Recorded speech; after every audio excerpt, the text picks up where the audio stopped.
오늘은 그럴듯한 요리를 해먹고 싶어서 양고기를 준비했습니다. 아시다시피 양이 소나 돼지에 비해서는 작은 동물이기 때문에 다리를 통으로 요리해도 그리 크지가 않습니다. 하지만 통으로 요리할 때는 뭔가 와일드한 맛이 있기 때문에 재미가 훨씬 더 있죠. 지금 뭘 하고 있냐면은 양다리 마사지를 하는 게 아니라 허벅지 뼈를 찾고 있는 중입니다. 여기다 칼을 넣어서 숭덩 잘라주면 되는데 허벅지는 꼬치로 먹고 통다리는 수비드로 구워줄 겁니다. 대충 잘리면 이렇게 잡아가지고 확 뜯어주시고 이쪽에 있는 위쪽 살을 떼어주도록 합시다. 이 떨어져 나온 살코기 부위는 꼬치구이처럼 먹을 거기 때문에 주사위 모양으로 적당한 크기로 잘라주면 됩니다. 남은 통다리는 이제 발목 부분에다가 칼집을 쭉 내가지고 수비드를 할 거예요. 이렇게 밑에 한번 돌려가지고 칼집을 내주시면은 나중에 뼈가 쏙 하고 빠지게 됩니다. 요건 곧 보실 수 있어요. 잠시 윗 다리살을 치워두고 통다리에 칼집을 넣어주도록 합시다. 이렇게 하면은 양념도 잘 스며들고 구울 때 지방도 많이 빠지고 빨리 구워지면서 나중에 보기에도 좋아집니다. 칼집 삼겹살이랑 비슷한 거라고 보시면 돼요. 사선으로 2번 넣어가지고 다이아몬드 모양으로 만들어준 다음에 반대쪽도 해주겠습니다. 이제는 양념을 해줘야 되는데 이 노란 녀석은 겨자씨를 그냥 빻은 녀석입니다. 그리고 후추까지 넣어주는데 겨자나 후추나 향이 세잖아요. 양고기 자체가 워낙 특유한 그 육향이 있기 때문에 충분히 잡아줄 향을 사용해 주도록 하겠습니다. 그리고 딱 이 정도만 섞어가지고 사정없이 뿌려주시면 됩니다. 마치 모래사장에 던져놓은 것 같은 비주얼이지만 괜찮습니다. 이 녀석은 맛있게 나올 거예요. 그 다음은 이걸 수비드용 진공백에 넣어가지고 공기를 빼주시면 됩니다. 사실 이런 진공기계가 없어도 크게 상관은 없습니다. 레스토랑에서도 이런 백이 없거나 아니면 너무 사이즈가 크거나 그러면은 그냥 식품용 랩을 사용해가지고 하는 경우도 있으니까요. 자, 그 다음은 요걸 55도에서 24시간 동안 수비드를 해주도록 하겠습니다. 24시간이 지나면 이런 게 나오는데요. 모양만 보면 그다지 먹음직스러워 보이는 모양은 아닙니다. 왜냐하면은 아직 마이야르가 전혀 이루어지지 않았기 때문이죠. 이 마이야르를 위해서 오븐에 한번 돌려줄 거기 때문에 표면의 수분을 타올로 한번 싹 닦아주시고 팬에 올리고 통째로 190도 오븐에서 20분 동안 돌려주도록 하겠습니다. 그리고 그 사이에 소스를 만들 건데 아까 수비드를 하면서 나온 봉지 안에 남은 육즙 같은 게 있잖아요. 이걸 체에 걸러서 졸여줍니다. 뭔가 대단한 소스를 만드는 게 아니라 그냥 육즙을 졸여주는 거기 때문에 그냥 소금 정도로만 간을 맞춰주면 돼요. 근데 소스에 왜 이렇게 공을 안 들이느냐? 그거는 다른 곁들임이 들어갈 거기 때문입니다. 일단 이 시퍼런 녀석들이 뭐냐면은 민트랑 파슬리예요. 줄기에서 이파리들을 모두 제거해주는 매우 귀찮은 작업을 거친 다음에 뜨거운 기름 샤워를 준비해줍니다. 뭐하는 짓이냐고요? 민트랑 파슬리를 튀길 겁니다. 손질한 녀석들을 한 움큼 집어넣으시면 이게 뭐야 이게!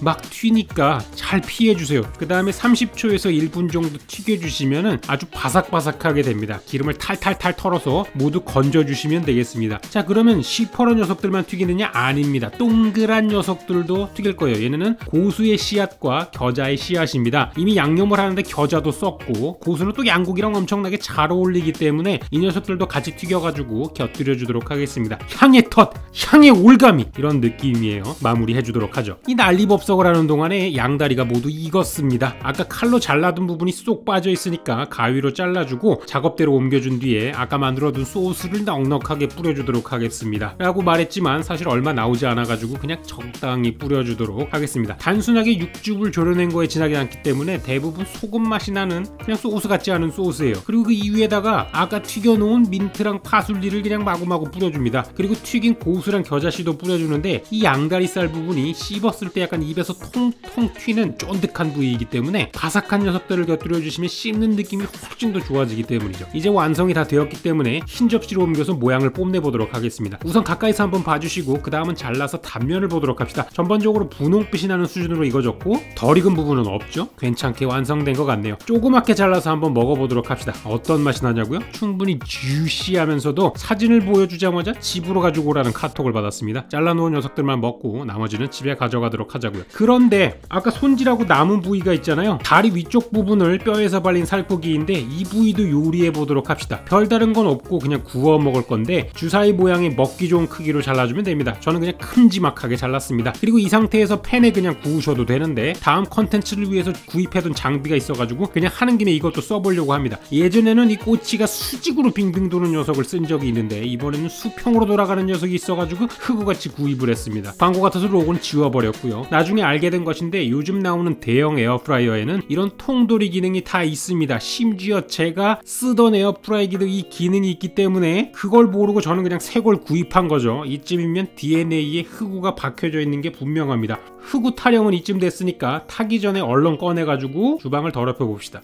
맹세코 일부러 이러는 건 아니에요. 저도 제 자신이 가끔씩 싫어질 때가 있어요. 정리가 다 되었으면 이제 고기를 꺼내주고 소스를 만들어야 되는데요. 이 소스는 과연 뭘까요? 바로 이 녀석은 양꼬치집에서 찍어 먹는 그 빨간 소스 녀석인데요. 우선 넣는 거는 고운 고춧가루입니다. 매운 정도는 본인의 취향에 따라 맞춰주시면 되고, 그 다음에는 고수 씨앗, 코리앤더 씨드라고 하는 녀석인데요. 이 녀석도 넣어주고, 그 다음은 핵심 재료인 큐민을 넣을 겁니다. 보통은 양꼬치집에서 이걸 쯔란이라고 하는데 사실은 이 큐민을 중국어로 쯔란이라고 합니다. 그러니까 정확히는 쯔란이 아니라 쯔란이 들어간 고기 찍어 먹는 녀석이 되는 거죠. 이 녀석들은 모두 준비한 다음에 분쇄기에 넣고 30초 동안 곱게 갈아주시면 완성입니다. 그러면 이런 것이 나오는데 어떠신가요? 평소에 그 녀석하고 비슷하게 생겼나요? 이렇게 만든 소스를 가져와가지고 열심히 구워둔, 아니 기계가 열심히 구운 고기를 찍어 먹어봅시다. 어떤 맛이냐고요? 양꼬치집에서 구워 먹는 양고기 맛입니다. 그냥 드셔보신 분들은 모두 기억하고 있는 바로 그 맛이죠. 매우 평범한 맛인데 원래 이렇게 알고 있는 맛이 가장 무섭습니다. 계속 먹게 되거든요. 자, 이번에는 다른 방식으로 요리를 한번 해볼 겁니다. 우선은 채소들을 잘라주는 작업부터 시작을 할 거예요. 당근과 양파 정도를 잘라가지고 준비해 주시고, 마늘도 꼭다리 부분만 손질해 주도록 하겠습니다. 그래서 이걸로 어떤 부위랑 요리를 할 거냐? 바로 양고기 사태 부분입니다. 이해하기 쉽게 말해서 종아리 부위라고 보시면 될 것 같은데 영어로는 이걸 쉔크라고 합니다. 가장 대중적인 요리가 바로 램 쉔크 스튜라고 하는 건데 육수와 함께 졸여서 먹는 갈비찜 같은 녀석이라고 보시면 되겠네요. 우선 소금을 쭉 뿌려가지고 기본 간을 충분히 해준 다음에 달군 팬에다가 올리브유를 두르고 센 불에서 구워주도록 하겠습니다. 완전히 굽기 위해 가지고 가열하는 게 아니라 표면에 마이야르만 일으켜줄 거예요. 이렇게 육수와 함께 졸이는 녀석들은 한번 굽고 해주면 맛이 훨씬 더 좋아지기 때문에 갈비찜도 이렇게 한번 구워서 해주면 감칠맛이 더 늘어납니다. 너무 느려서 열받을 때는 불로 이렇게 지져주셔도 되는데 그다지 효과적인 방법은 아닙니다. 타기만 하거든요. 아무튼 적당히 색이 나면 고기들을 꺼내주고 바로 채소들을 넣어주면 됩니다. 바닥을 닦거나 기름을 더 넣거나 그럴 필요 없이 그대로 다 넣어주시면 돼요. 손질한 채소들도 겉면이 살짝 캐러멜화 될 때까지 센 불에서 볶아주시면 됩니다. 한 3-4분 정도 볶아준 다음에는 이제 여기다가 빨간 물감을 넣어주시면 되는데, 사실 이 녀석의 정체는 토마토 페이스트입니다. 토마토를 그냥 압축해 놓은 맛이 난다고 생각을 하시면 될 것 같아요. 만약에 이걸 구하기 어려우시다면 그냥 토마토 소스를 한 컵 정도 넣어도 됩니다. 물론 이제 맛은 똑같지 않으니까 참고하시고요. 그리고 이제 물감을 잘 풀어주시면 되는데, 그러면 전체적으로 겉절이 담근 것처럼 붉게 물 들어가죠. 이 상태로 몇 분 더 볶아주신 다음에 타임이나 로즈마리를 넣어주시면 돼요. 보통 양식에서 이런 허브를 쓰시면 굉장히 생소하다고 생각을 하실 텐데 우리가 매운탕에 미나리를 넣는 것과 큰 차이가 없습니다. 이 녀석들도 마찬가지로 잘 섞어주고요. 그리고 여기다가 와인을 한 컵 정도 넣어줄 것인데, 보통은 와인을 졸였을 때 나는 단맛과 그 와인 자체에서 나는 떫은 맛으로 느끼함을 잡아주기 위해서 와인을 넣습니다. 그러니까 만약에 집에 와인이 없다면 그냥 덜 달고 좀 더 느끼하게 먹을 뿐이에요. 뭐 엄청난 맛이 나는 건 아니니까 딱히 와인을 구하실 필요는 없습니다. 그리고 뒤적거리면서 조금 더 끓여주고 여기에다가 아까 구워둔 고기들을 다시 차곡차곡 넣어가지고 쌓아주시면 됩니다. 테트리스를 해서 어떻게든 집어넣으셔야 되거든요. 그게 아니면 그냥 큰 냄비를 구입하시는 게 훨씬 더 마음이 편할 수도 있겠죠. 마지막으로 여기에다가 육수를 넣어줘야 되는데, 육수 같은 건 집에서 키우지 않는 성질이기 때문에 그냥 조미료를 넣어주도록 하겠습니다. 그냥 감칠맛이 나는 물이면 뭐든지 쓰셔도 상관없어요. 토마토 소스를 물에 풀어도 되고 맛소금을 물에 풀어도 됩니다. 그냥 한 숟가락 떠서 맛있으면 그게 육수인 거죠. 고기가 다 잠기도록 육수를 넣고 한번 끓여준 다음에 190도 오븐에 넣고 2시간 정도 더 익혀주겠습니다. 오븐이 없으면 이 상태로 계속 끓이셔도 돼요. 2시간 동안 멍 때리고 있을 수는 없기 때문에 이번에는 같이 먹을 수 있는 녀석을 한번 만들어 보도록 하겠습니다. 이 녀석은 파스타를 만드는 재료인 세몰리나라는 노란색 밀을 빻아가지고 찐 일종의 파스타 같은 녀석인데, 식감은 약간 불린 좁쌀 같은 느낌이 듭니다. 어쨌든 묘하게 매력적인 녀석이고 주로 아프리카나 중동 지역에서 많이 먹습니다. 우선 소금을 살짝 뿌려서 간을 해주고 취향에 맞는 향신료를 어느 정도 섞어준 다음에 그냥 뜨거운 물을 부어주시면 됩니다. 따로 끓일 필요는 없고 컵라면 조리하는 것처럼 그냥 하는 걸로 물을 부어주시고 기다리면 돼요. 5분 정도 걸리니까 잠깐 치워두고 그 사이에 토마토 같은 녀석들을 손질해줍니다. 뭐 적양파라던가 파슬리라던가 이런 거를 넣어주면 훨씬 더 맛있게 드실 수가 있어요. 이것도 마찬가지로 취향 차이고요. 그리고 그 사이에 불려진 쿠스쿠스를 가져오시면 되는데, 여기도 이제 모래처럼 되어 있군요. 오늘은 모래가 주 테마인가 봅니다. 샐러드처럼 모두 섞어주면 됩니다. 샐러드 이야기를 꺼낸 김에 올리브 오일도 잔뜩 둘러주도록 하죠.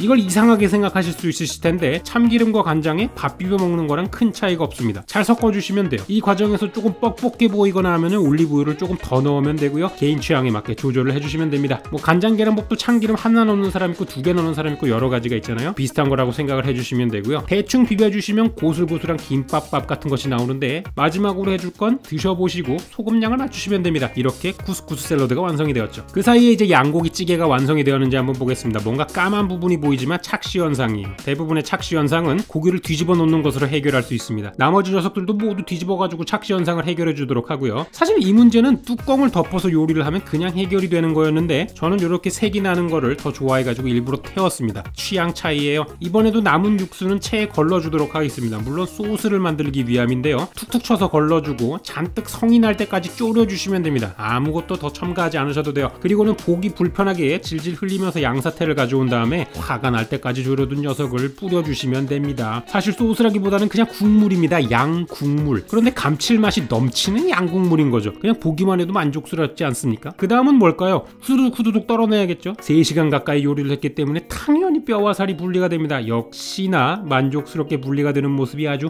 행복하군요, 정말. 이제 할 일은 하나입니다. 큼직한 고기를 찍어서 먹는 거죠. 무슨 맛이냐면은 순식간에 한 접시를 다 먹어치울 만한 맛입니다. 저는 그냥 한 입만 먹어보려고 했는데 이게 먹다 보니까 계속 먹게 되더라고요. 확실히 토마토 같은 게 들어가니까 살짝 신맛이 땡기면서 뭔가 느끼함도 없고 계속 먹게 된다고나 할까? 이 양사태 하나가 사이즈가 어느 정도 되는 녀석인데 거의 1분도 안 돼가지고 호로록 다 먹어치우는 장면입니다. 이건 배속도 아니고 그냥 정속으로 돌린 건데도 이 정도라는 거죠. 그냥 맛있었고요. 거기다가 밥 생각도 나서 아까 만든 쿠스쿠스까지 가져와가지고 비벼 먹었습니다. 그냥 맛있었어요. 그리고 이건 다음날이 다 먹었습니다. 놀랍죠? 오늘도 긴 영상 시청해주셔서 감사합니다. 전 다음 시간에 더 맛있고 재밌는 영상으로 준비해서 다시 찾아오겠습니다. 고마워요.